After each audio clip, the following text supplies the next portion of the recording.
হাদিসের বর্ণনাকারী হযরত আনাস ইবনে মালিক তিনি বলেন, একবার নবী করিম সাল্লাল্লাহু আলাইহি ওয়াসাল্লাম সাহাবাদের সামনে বয়ান করতেছেন, ইন্না লিল্লাহি আহলিনা মিনান নাস। আমার নবী সাহাবীদের সামনে বয়ান করে বলেন, হে সাহাবারা শুনো, জমিনের মধ্যে এমন কিছু মানুষ আছে, তারা দেখতে শুনতে মানুষ, কিন্তু তারা সরাসরি এই জমিনের মধ্যে থাইকেও আল্লাহ তাআলার পরিবারের লোক। সুবহানাল্লাহ, আল্লাহ তাআলার কাছের লোক, আল্লাহ তাআলার পরিবারের লোক। আচ্ছা, আপনি যদি চেয়ারম্যানের পরিবারের লোক হন কেমন হবে? কথা হয় না?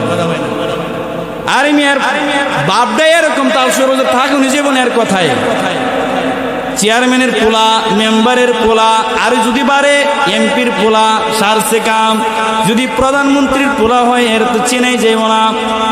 মুহতারাম হাজিরিন, আমার নবী একদিন সাহাবীদের সামনে বলতেছেন, জমিনের মধ্যে অনেক মানুষ রয়েছে, তার মধ্যে এমন কিছু মানুষ রয়েছে যারা আল্লাহ তাআলার পরিবারের লোক, খাস ব্যক্তি।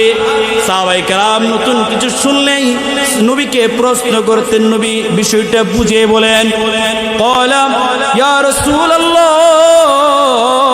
মান হুম। সাহাবায়ে কেরাম স্বাভাবিকভাবে প্রশ্ন করলেন, নবী আপনি যে বললেন জমিনে কিছু মানুষ আছে তারা আল্লাহর পরিবারের লোক, তারা কারা? ক্বালু, আমার নবী বলেন, আহলুল কুরআনি আহলুল্লাহি ওয়া খাসাতু।